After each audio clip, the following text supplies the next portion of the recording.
all present and accounted for. We are back on the record in C 377239, State of Nevada versus Devyn Michaels. May the record reflect that Ms. Michaels is present with her attorney, Deputy District Attorneys on behalf of the state, and both parties stipulated to the presence of our jury. Yes, Your Honor. Yes, Your Honor. All right. Ladies and gentlemen, we have now reached the portion of trial where closing arguments will be given. Since the state has the burden of proof, the state will get to begin and close the closing argument. State, are you prepared to give your closing argument? Yes, Your Honor. All right, whenever you're ready.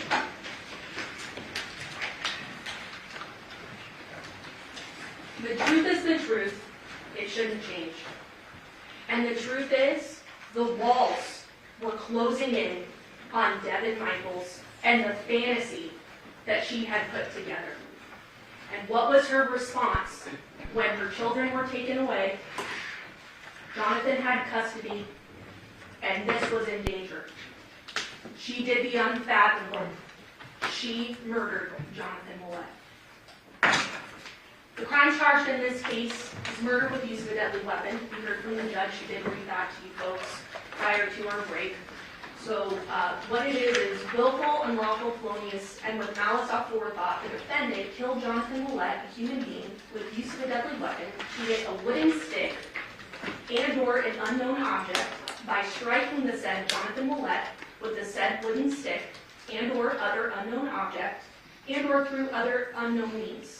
The said killing having been 1, willful, deliberate, and premeditated, and/or 2nd, committed during the perpetration or attempted perpetration of a robbery. Let's start with the easy one, the deadly weapon. You heard from the defendant that she hit Johnathan Willette with a stick, and he died. So this is clearly showing that that stick that she described to you is a deadly weapon because it resulted in the death of Johnathan Willette. Now I want to point out something very important that's in your instructions, and it's not something to gloss over. The state is not required to have recovered the deadly weapon used in the crime in this case. So keep that in the back of your mind that we are not required to do that. However, we have the confession from the defendant that that is what she used.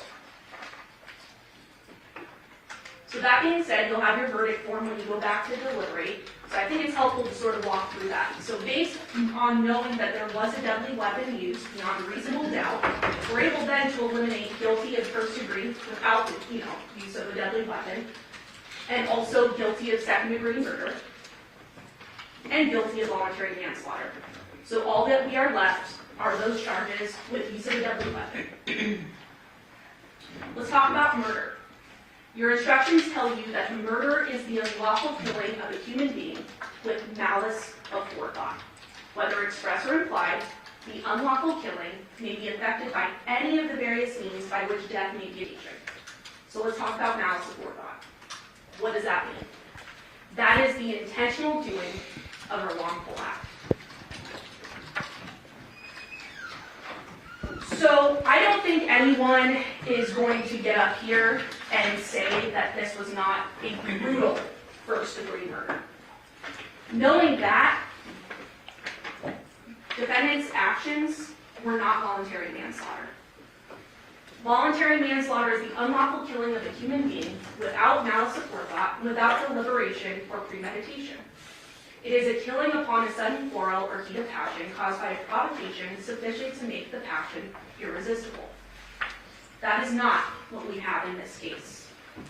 The defendant said in her statement to the police, told the police, that she was giving Johnathan a back massage while he was laying face down on his bed.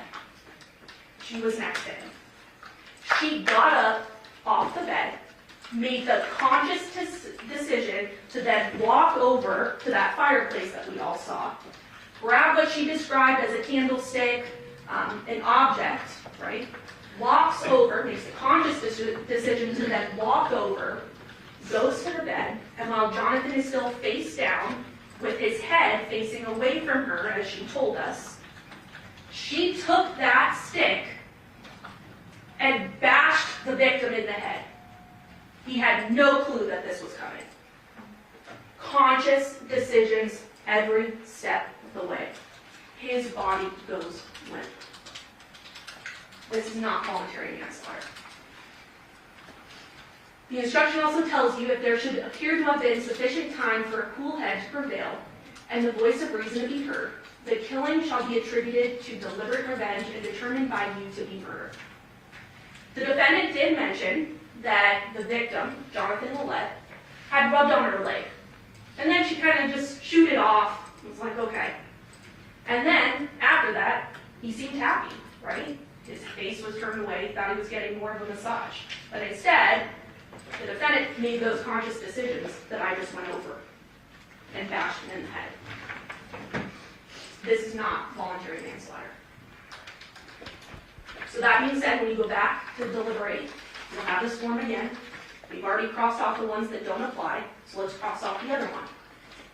Voluntary manslaughter with use of a deadly weapon. Because no one's going to get up here with reasonableness and say that this was voluntary manslaughter. So then what are we left with? First degree murder. You were instructed that murder of the first degree is murder which is perpetrated by means of any kind of willful, deliberate, and premeditated killing. What are those three elements? Willfulness, deliberation, and premeditation. And I do have a graphic photo here, so I just want to warn everyone, including in the gallery, that there will be a graphic photo. This is first degree murder. What is willfulness? Willfulness is the intent to kill. There need be no appreciable space of time between formation of the intent to kill and the act of killing. What is deliberation? Deliberation is the process of determining upon a course of action to kill as a result of thought, including weighing the reasons for and against the action and considering the consequences of those actions. This is very important, and I am going to spend some time on this. A deliberate determination may be arrived at in a short period of time. The best way to illustrate this is the stoplight example. So all of us drive to work, we're on our way to work, and there's a stoplight. Sometimes that stoplight turns yellow. And when it's yellow, you're making some conscious decisions at that point, right? Either you're taking the decision to press on the brakes, but during that you're deciding, well, is someone going to rear end me, right? If I just stop on my brakes, right? Is my coffee that I just bought from Starbucks going to fly all over the car, then I'm not going to have coffee at work if I slam on my brakes? Is my purse going to fly off the seat, and I'm already running late for work, so how am I going to have time to put all the items back in my purse so I can walk into work? If I press on the brakes, I'm going to then potentially be late for work. And I've already been written up a couple of times, so this may be the time I'm fired. All of this is going on in your head when you're faced with that yellow light. You're also thinking, well, I obviously can't press on my brakes, right? So I'm going to have to blow through this light. But what are you thinking about when you're going, making the decision to run that yellow light that's about to turn red? You're hoping there's no cop, right? You're hoping that a motorcycle doesn't come out from nowhere and you hurt someone. You hope there's no bicyclist that's just somehow hoping that you're going to stop at the red light because they see that it's yellow. All of these are conscious decisions that you're weighing, and that is all deliberation in a short period of time. We do it every day.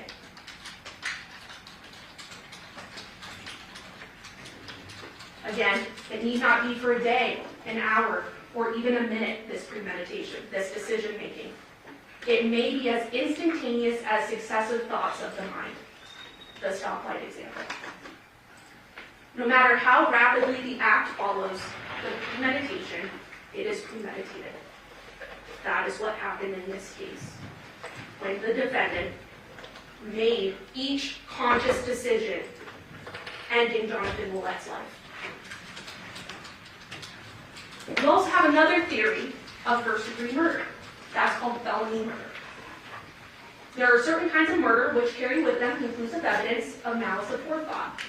Therefore, a killing which is committed in the perpetration or attempted perpetration of a robbery is deemed to be murder of the first degree. So what is a robbery? You are instructed that robbery is the unlawful taking of personal property from the person of another, or in his presence against his will, by means of force or violence or fear of injury, immediate or future to his person or property, or the person or person of property of a member of his family. Such force or fear must be used to 1. Obtain or retain possession of the property, 2. To prevent or overcome resistance to the taking of the property, or 3. To facilitate escape with the property. We heard a lot of evidence over the past 2 weeks, which is why I'm slowly going through this today. We have evidence that the defendant took multiple items of Johnathan's belongings. Social security card, a wallet, his only set of car keys. Why did she want those things? How was she going to enroll the girls at school without having Johnathan's documentation? This all goes into her motive.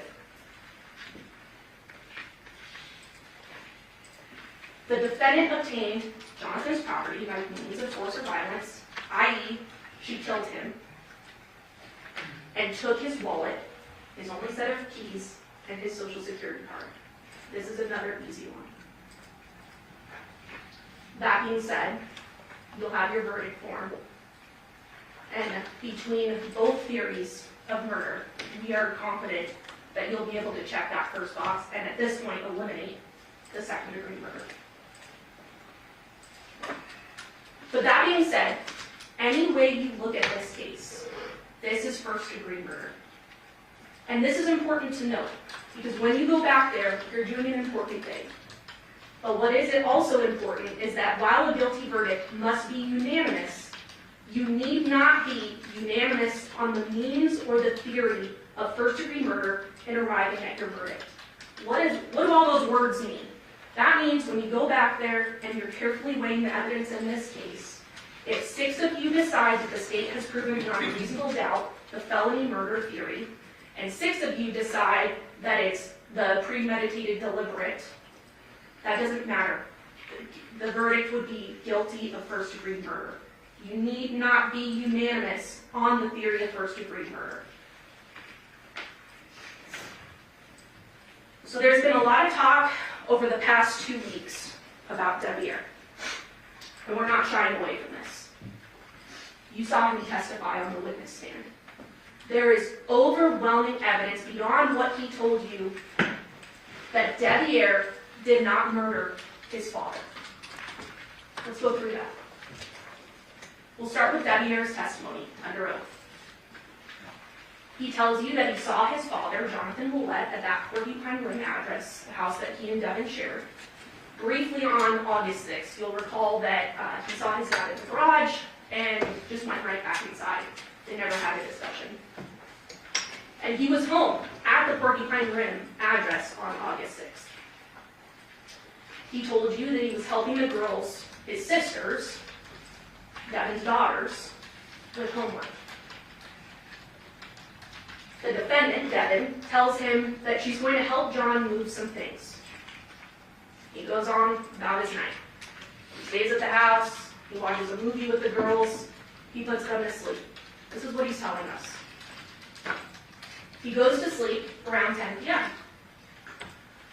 He woke up, he recalls, around 2 a.m. to see Devyn getting in bed, which they shared at that time, and he just went back to sleep.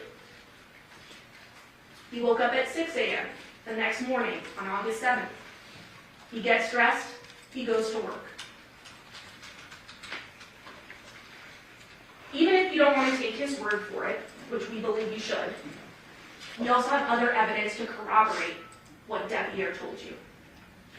This is a text message that Deviere sent to the defendant, Devyn Michaels, where he texted her, "See you when you get back. I'm going to sleep. Girls are in the living room." corroborating that he put the girls to sleep, and he was going to sleep as well. This was on August 6, 2023, at 10:36 p.m. We also have video surveillance to corroborate this. No video surveillance shows Deviere's vehicles in Caladura's neighborhood. Caladura being the murder house neighborhood. No vehicles belonging to Deviere are seen. And we spent a lot of time going through that video surveillance on that lengthier day of trial, showing you that there is no indication that Deviere's vehicles are in that neighborhood on the night of the murder. There's no video surveillance showing Deviere's vehicles entering or exiting Porcupine Rim neighborhood, the neighborhood he lives in with Devyn. Remember that fixed camera? There was no indication that his vehicles left that evening, or entered, for that matter. Deviere's vehicle was in the same position overnight. You recall there was sort of that catty corner home that had that footage showing the daytime and the nighttime, and the van, Deviere's van, remaining in the same position, to a T. There's also no video surveillance showing Deviere jumping a back wall to get in another vehicle. There is no evidence of that. What we do have is Deviere leaving in his work van at 7:31 a.m. on August 7th, because that's what happened. We also have the CDR mapping, which also rules Deviere out, beyond his word. If you recall, there was that Detective Good testified pretty in depth. He had color-coded the different phones so that you could see with ease which phones were popping up at which times. You recall Deviere's was green. We see green popping up at that Porcupine Rim Street, which is his home, throughout the night, and more importantly, during the time period of the murder, which we'll talk about later, because we are able to narrow that down. At no point do we see Deviere at the murder house the night of the murder, and even more importantly, during the murder. Again, I explained this, I just want to show it. This is that footage of the nighttime. We see, if you recall, up in that top right-hand corner, we see the victim's truck, Johnathan Willette's truck. We also see right next to it, Deviere's work van. This is the night of August 6th. This is the next morning of August 7th. There's that same work van, Deviere's work van, in the same position. Nighttime, daytime, nighttime, daytime. Never changing. Physics also ruled Deviere out. A lot of discussion about how he jumped a back wall, he took the road that's one house over, that, not the road, but the little dirt path, right, to get all the way across town. 7.5 hours? No. That's not common sense. I also think it's important to highlight Deviere and the defendant's relationship, Devyn's relationship. Devyn is a master manipulator, and that is shown through the evidence. This is a woman in her late 30s that decided to begin a sexual relationship with her 19-year-old stepson, who had just lost his virginity. I'm not going to get up here and say that the 19-year-old teenage boy, this wasn't his dream to be with Devyn Michaels, who was an older, more sexually experienced woman. But what I am going to say is that the defendant is the one running the show here. This was her fantasy, and he went along with it. For a while, though. Because remember, he tried to move away to California on multiple occasions, and somehow she was able to spin her web and bring him back. The most glaring portion being when she uses a supposed pregnancy against Deviere to bring him back to Las Vegas. When she threatened him, I will have this baby and tell everyone whose baby it is if you don't move back to Las Vegas. So what does young Deviere do? He moves back to Las Vegas. He doesn't want a kid at his young age, and even complicate his relationship with his family that doesn't know about their relationship or their sexual engagements.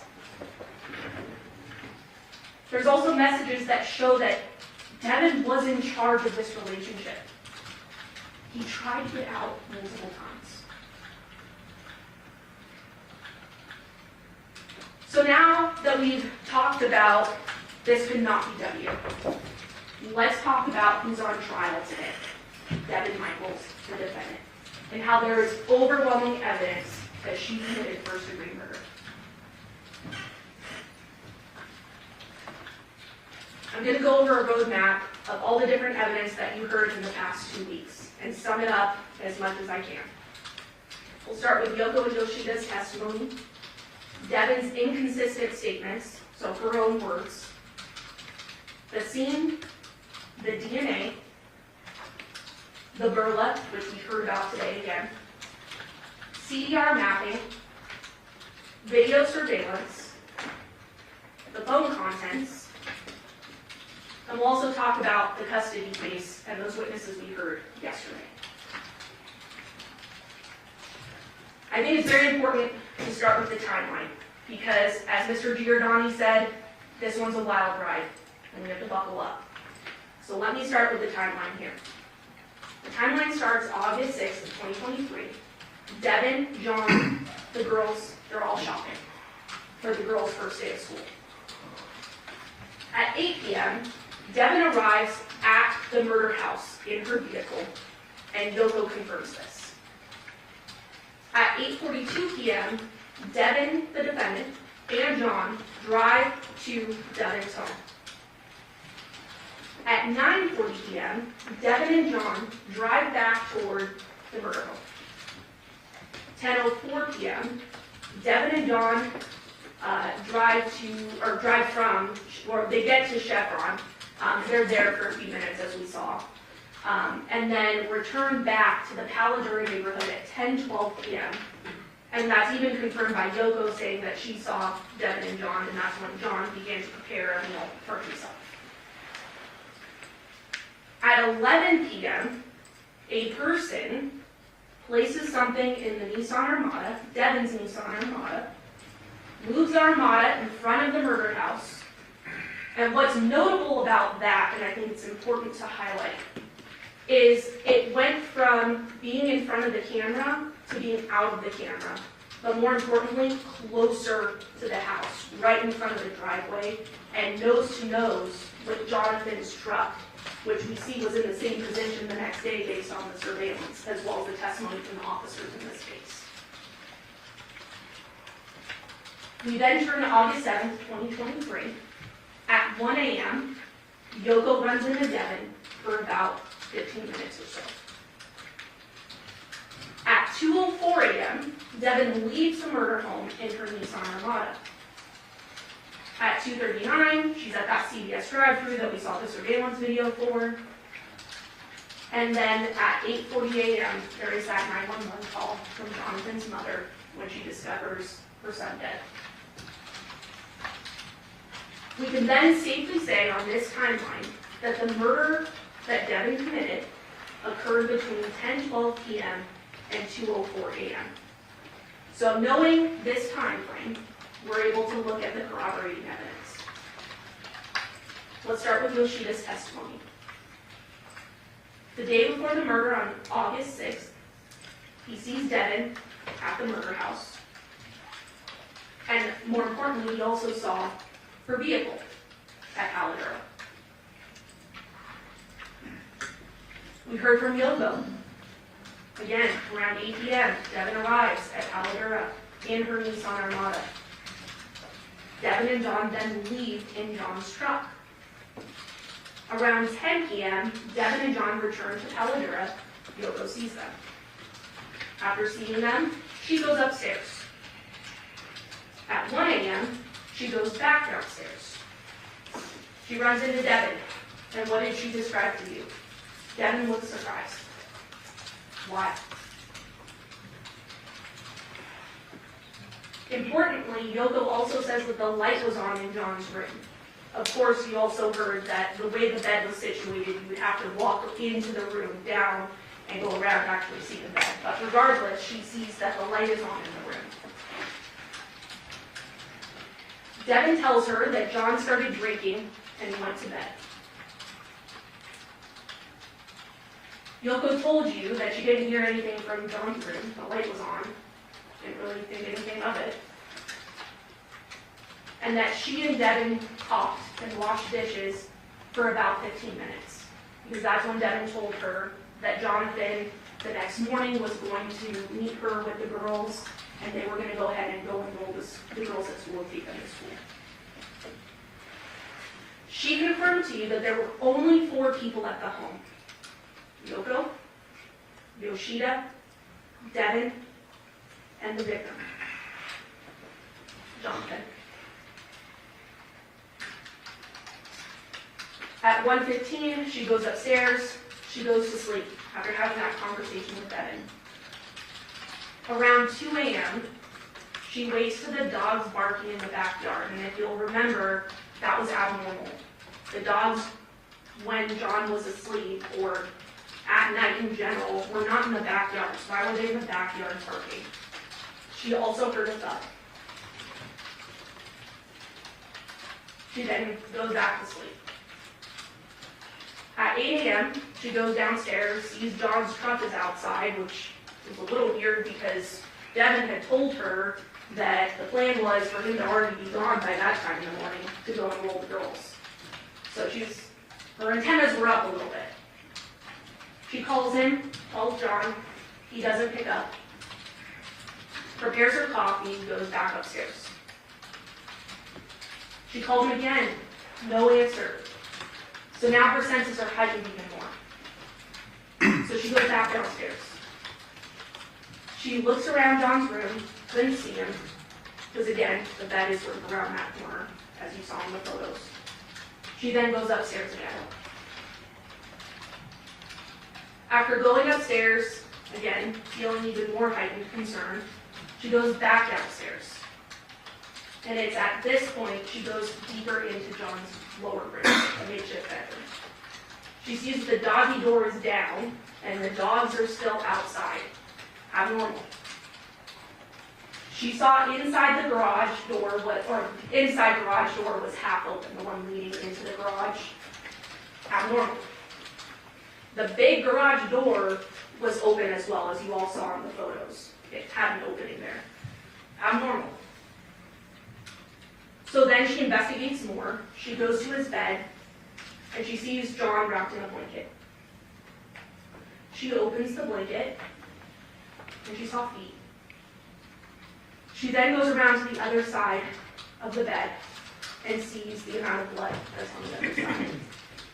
Goes upstairs, tells Yoshida, they call 911.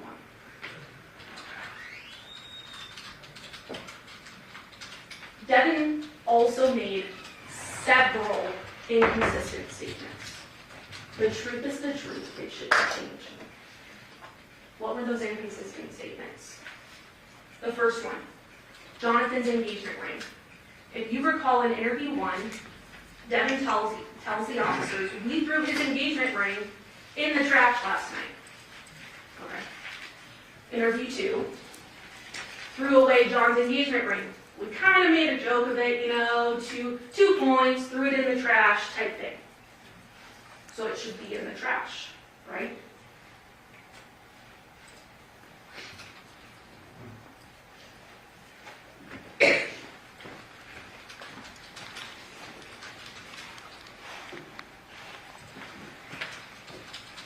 We saw pictures of the trash, of multiple trashes in the Paladura address.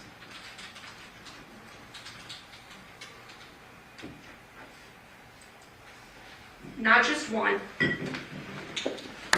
but multiple. 1, 2, 3, 4, 5. None of them containing a ring that were searched by officers. Ladies and gentlemen, there was no ring that was thrown in the trash. Inconsistency 2. her marriage to Deviere. We learned from interview number 2 that this was a marriage of convenience, not intimacy, which we know is not true based on other evidence in the case.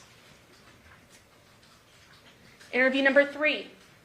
Her marriage to Deviere is just on paper. Rings aren't significant. Me and Deb haven't been intimate in years. That's not true. Inconsistency 3. The gun safe. In interview number 1, Devyn tells officers, "We took the guns last night, but we didn't bring ammunition because there's no safe at my home for them."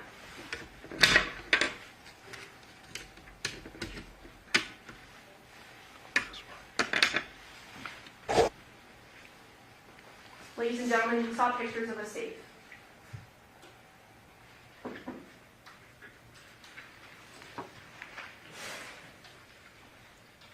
There was a gun safe in the home.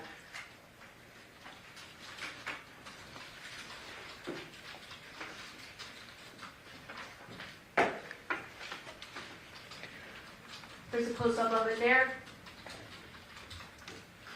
And there's guns and ammunition. Gun safe in the home. No safe. Inconsistency 4, Johnathan's wallet. In interview number 2, she tells officers, "John lost his wallet yesterday. He leaves stuff around a lot," minimizing.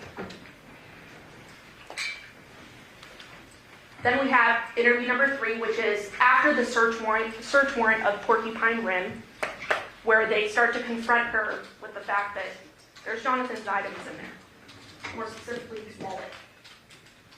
She tells them, at first, "Nothing of John's is in my house." John's wallet wasn't at his house, so do you know where it is? "No, sir."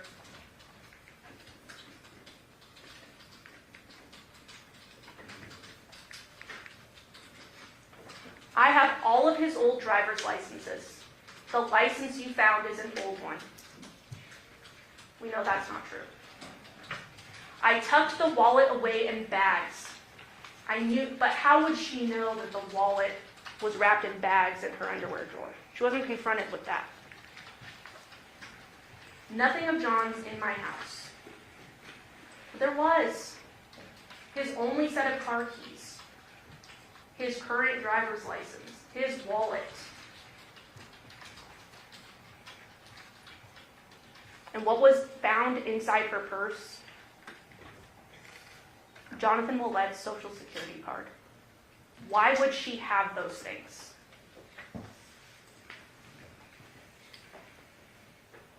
But nothing of John's at her house. Again, the license you found is an old one. And if we look here close up, it expired November 7th of 2025. The murder happened August 7th of 2023. This was his active driver's license. His old one? "I tucked his wallet away in bags." Remember, ladies and gentlemen, this wasn't one bag. This was 8 bags, and you heard in the interview with Detective Weinoff that were tied over and over and over and over again. Not just one bag. What was she trying to hide?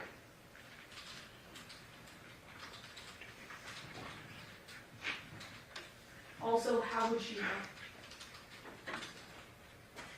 Inconsistency 5. Where was John? In interview 1, she tells officers that John was in the garage, awake, smoking when she left.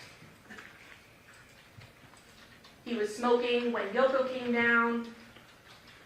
But remember, Yoko said Devyn told her John was sleeping off his alcohol.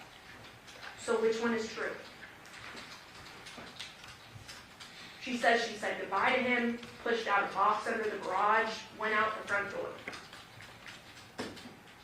Then the next interview, last thing she did with John was pop his back. He went to smoke.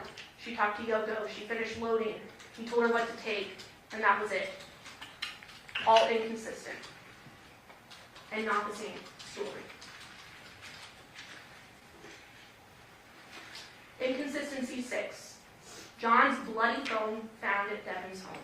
There's a lot of discussion about this during the trial because it's important. And it shows that Devyn committed the murder. And why? First of all, she told us in interview number 3, he told me he cut his hand. Okay? He said he was moving a table and one of the parts fell and took a chunk of his hand. She offers this to police. I didn't see it, but I do know he mentioned bleeding on his hand. Very descriptive. Then interview number 3. He must have been smoking and set his phone down. Again, no notifications are found on John's phone, as if someone manipulated it. Because as we know, John was called and texted multiple times, especially when people were trying to find him. Why would he have no notifications on his home screen? That's because the phone wasn't left by John. You know that his blood was on the phone. And we know that it arrived after the murder based on those CVRs. Based on that raw data, we know when John's phone made it to Devyn's residence. And that's when she took it there because, as you know, it traveled with her after she committed the murder back to her home.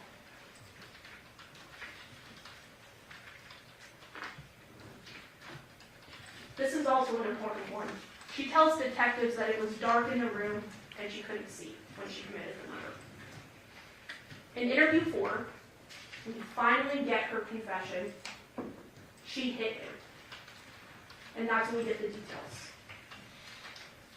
But she tells us that she couldn't really see what she grabbed off the fireplace because it was dark, but she could see him breathing. She tells the detectives, because they're a little confused by that statement, because she can't describe the object in her very hand, but she's able to see Johnathan breathing. She tells him, well, your eyes can adjust.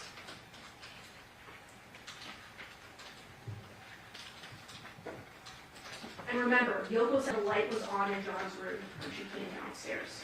It wasn't off. It's also important to note that he was wearing boxers.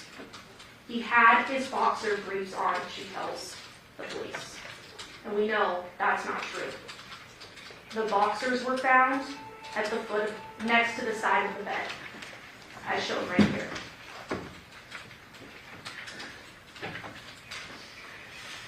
She also can't really account for the time after seeing Yoko at 1 a.m. And this one's really important. In interview number 4, she initially tells detectives, well, I wasn't there for an hour after Yoko came down. That's not true. But then she's confronted that no, there is evidence that you were in fact there until 2:04 in the morning.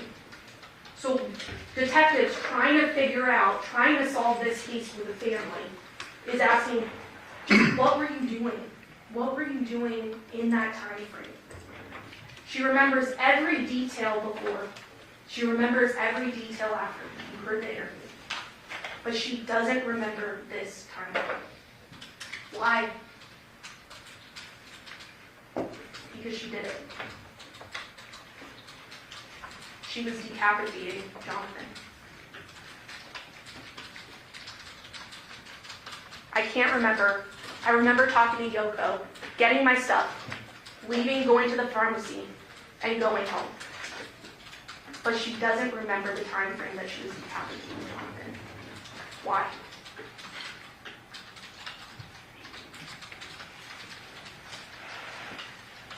She's told this has got to be eating you up. And this is why videos are so important. This is her response. This has got to be eating you up. This has got to be eating you up. She's nodding. This has got to be eating you up. This is eating her up. This has got to be eating you up. Ladies and gentlemen, she admitted to the murder. She said in her interview, when she confessed, that she took that object, the stick, the wooden stick, and bashed Johnathan in the head. That is the murder. But there was a head missing, and that was important to the detectives to give closure to the family. So what about the decapitation?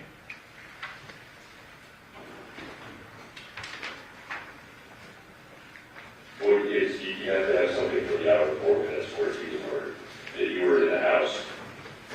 That's it. That's the only time that you don't remember. I didn't know I was there that long.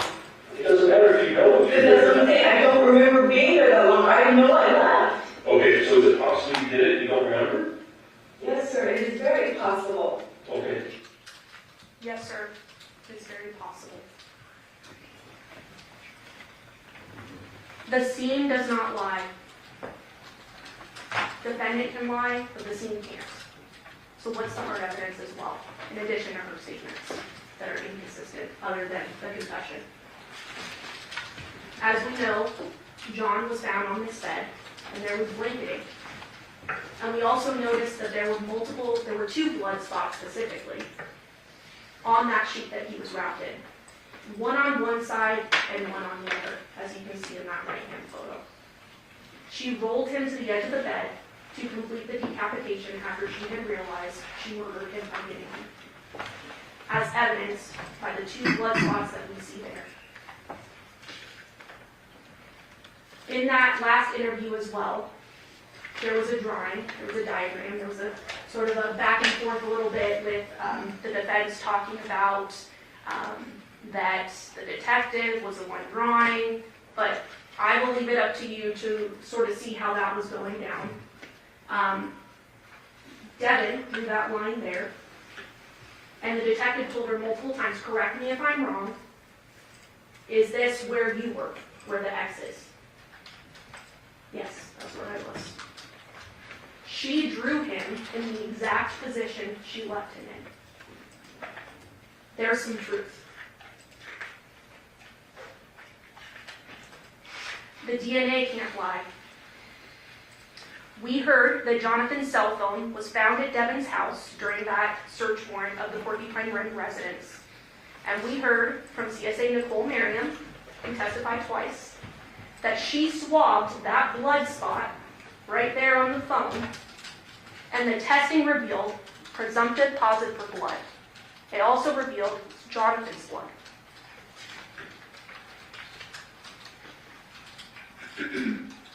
It's also important to note that Johnathan's blood was found in the driveway of the residence.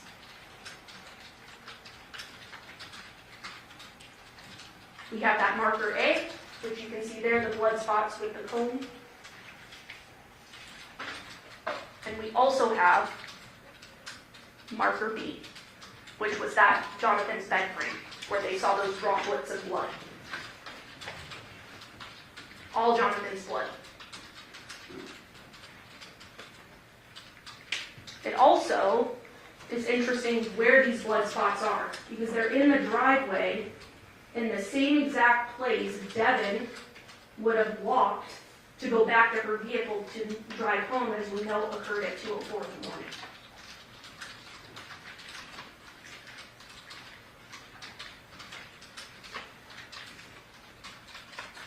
Devyn's DNA is on that knot of the plastic bag containing the wallet and John's only car keys.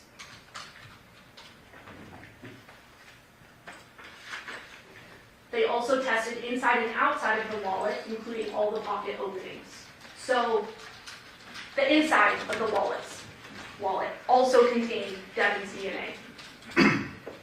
This wasn't Johnathan dropping it in a bag. Why would Devyn's DNA be inside the wallet?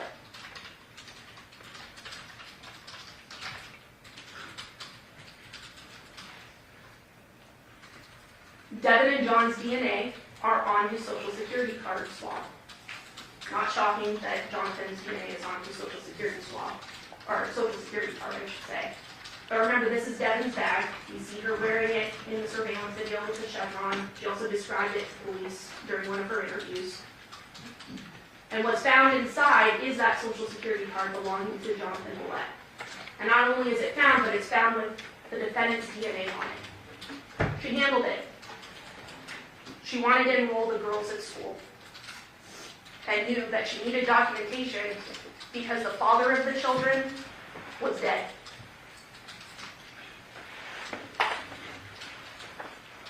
We also heard from the coroner, Dr. Yagi.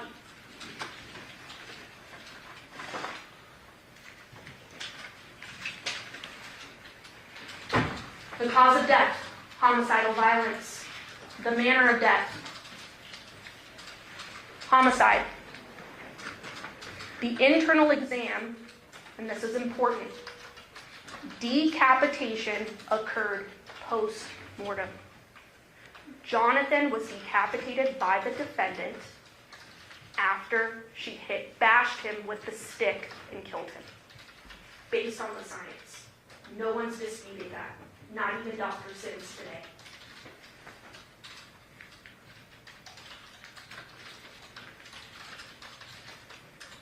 This is also important.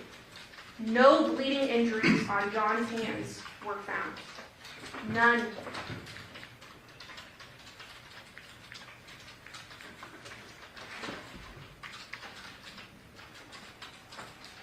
She did discuss slippage, which she explained what that was, where, after death, the skin tends to shed a bit in different areas.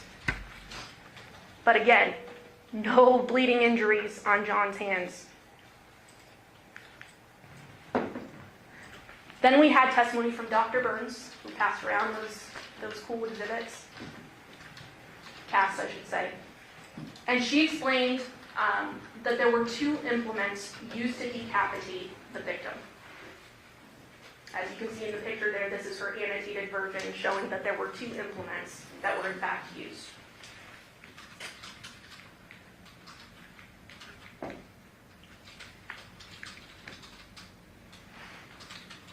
A hand-powered serrated or non-serrated knife was the first.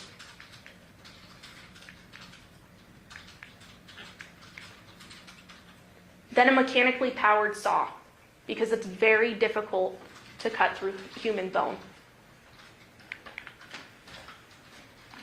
Not only did Dr. Yagi and Dr. Sims agree today, but also Dr. Burns told you that the impacts that she saw on the neck were consistent with post-mortem dismemberment. Johnathan's head was decapitated after he was murdered.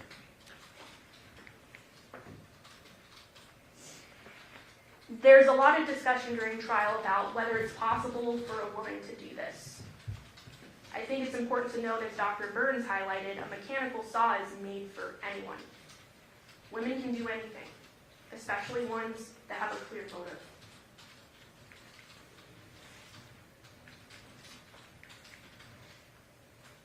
Moving on to the burlap. Where was Devyn's vehicle during all of this? Her Nissan Armada shows she's at Paladura during the time of the murder. We have at 11:05 p.m., there's that short activation that we saw on the burlap, which I'll go ahead and play for you. And it is not very long. It's at 11:05 p.m.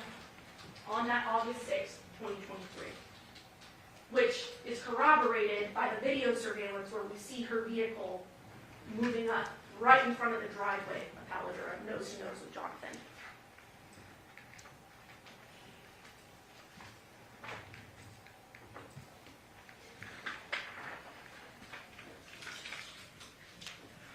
Then we have 2:04 a.m.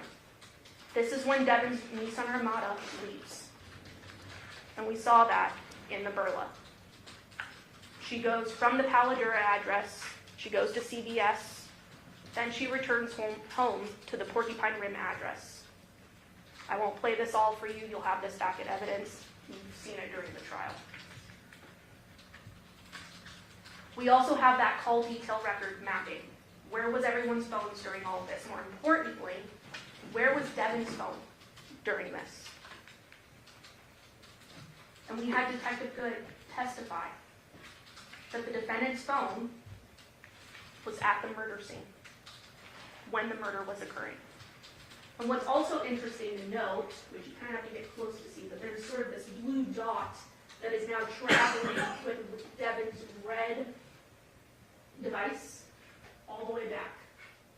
This was at 2:04 in the morning.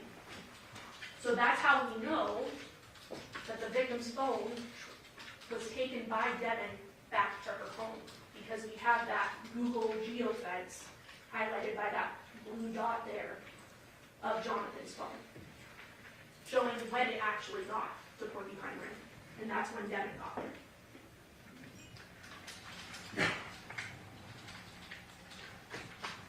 We also heard phone content evidence, which demonstrates Devyn's intent in this case. I worry as much as you probably won't believe. I miss us. I'm glad you appreciate what we once had. We will have it all again, Jonathan says. I want our family back. We got to do as great as we can for the girls to have a good life. The walls were closing in. We have the video surveillance that was played for you in depth during trial. And there's some important notes from that. We saw how much video surveillance was canvassed in that Calendar neighborhood. There was a point where the detective even said he couldn't pinpoint the address that I needed him to because of all these contacts here.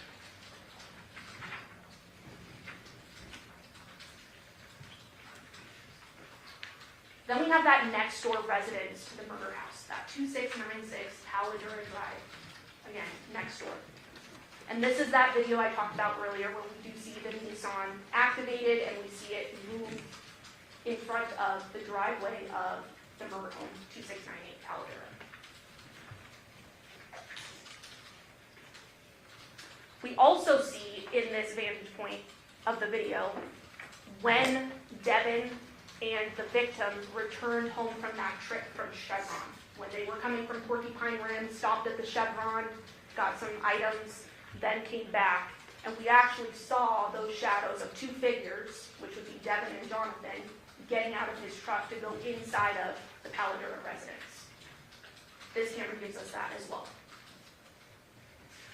And again, 11:05 p.m., we get that activation, and we see that the Nissan Armada is moved up closer to the residence.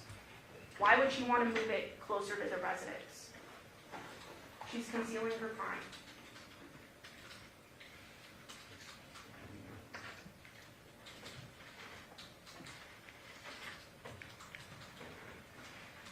Then at 2:04 a.m., we also get from this residence that the Nissan Armada leaves, putting sort of a bookend on the timing of the murder.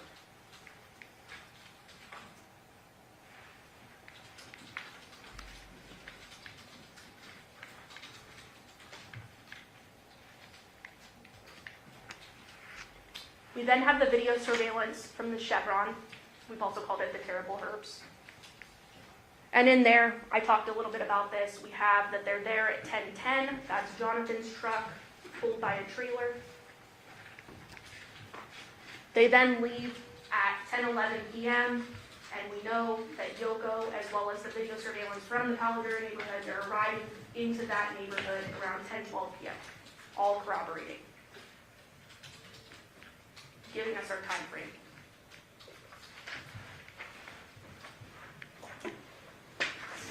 We have the video from the CVS pharmacy, the drive-thru, 2:28 a.m. on August 7th of 2023. This is after the murder, where she's at CVS. Again, giving us a time frame. There's no one in that vehicle but Devyn. You can see with your eyes.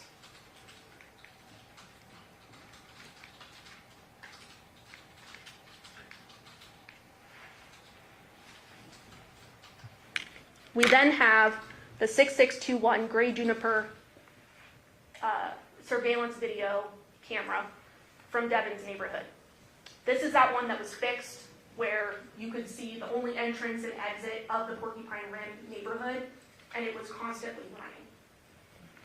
We were able to see different things from that. Remember, it was 3 minutes slow to real time, but accurate. At 8:57 p.m., we have John's truck entering the neighborhood.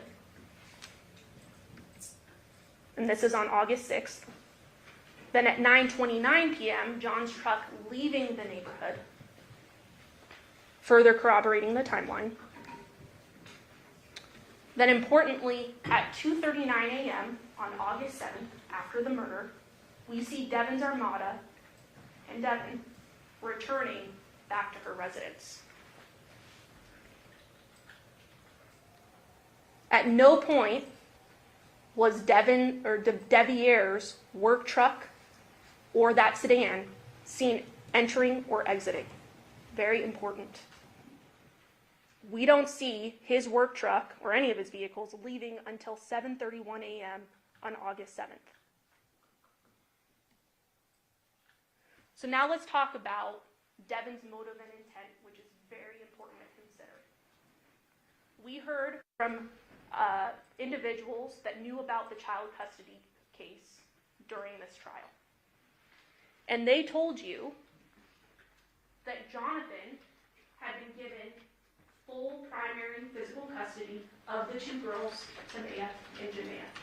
And this happened on October 27th of 2022.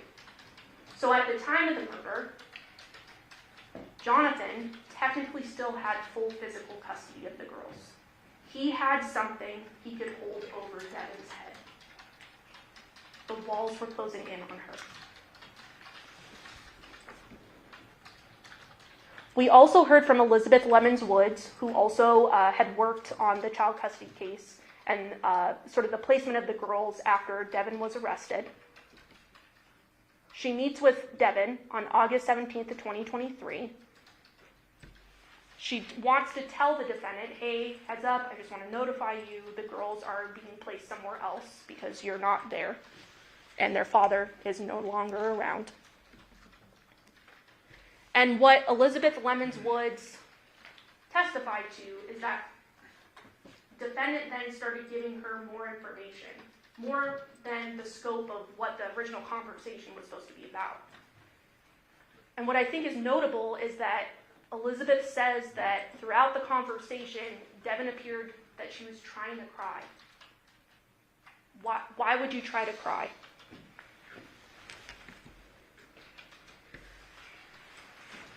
Devyn said during this same conversation, she had to do it. She had to do it.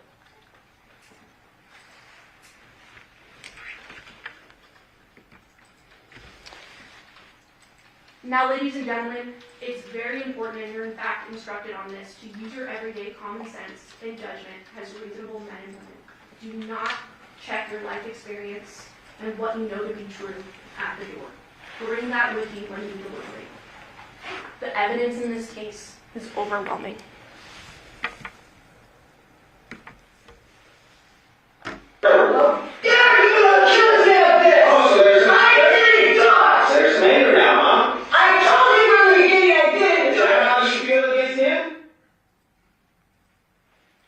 It's hard, and Mr. Giordani hit the nail on the head when he said, buckle up, this is a wild ride.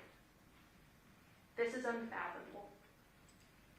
But this is what happened. We are confident as the state that having all of this evidence in front of you, that you are going to go back to that jury room and you are going to check guilty of first-degree murder with the use of a deadly weapon, because the defendant committed first-degree murder under both theories: premeditation, deliberation, and also felony murder. Thank you. All right, ladies and gentlemen, we need a moment to set up the technology for the defense's closing argument. We're going to take a brief recess. During this recess, you must not discuss or communicate with anyone, including fellow jurors, in any way regarding this case or its merits, either by voice, phone, email, text, internet, or other means of communication or social media. You must not read, watch, listen to news, or read accounts or commentary about the case. You must not do any research, such as consulting dictionaries, using the internet, or using reference materials. You must not make any investigation, test the theory of the case, recreate any aspect of the case, or any other way investigate or run on the case on your own. You must not press anything regarding this case or the fines made to you. Ladies and gentlemen, 2 o'clock will be in recess till 2:15. All rise for the jury.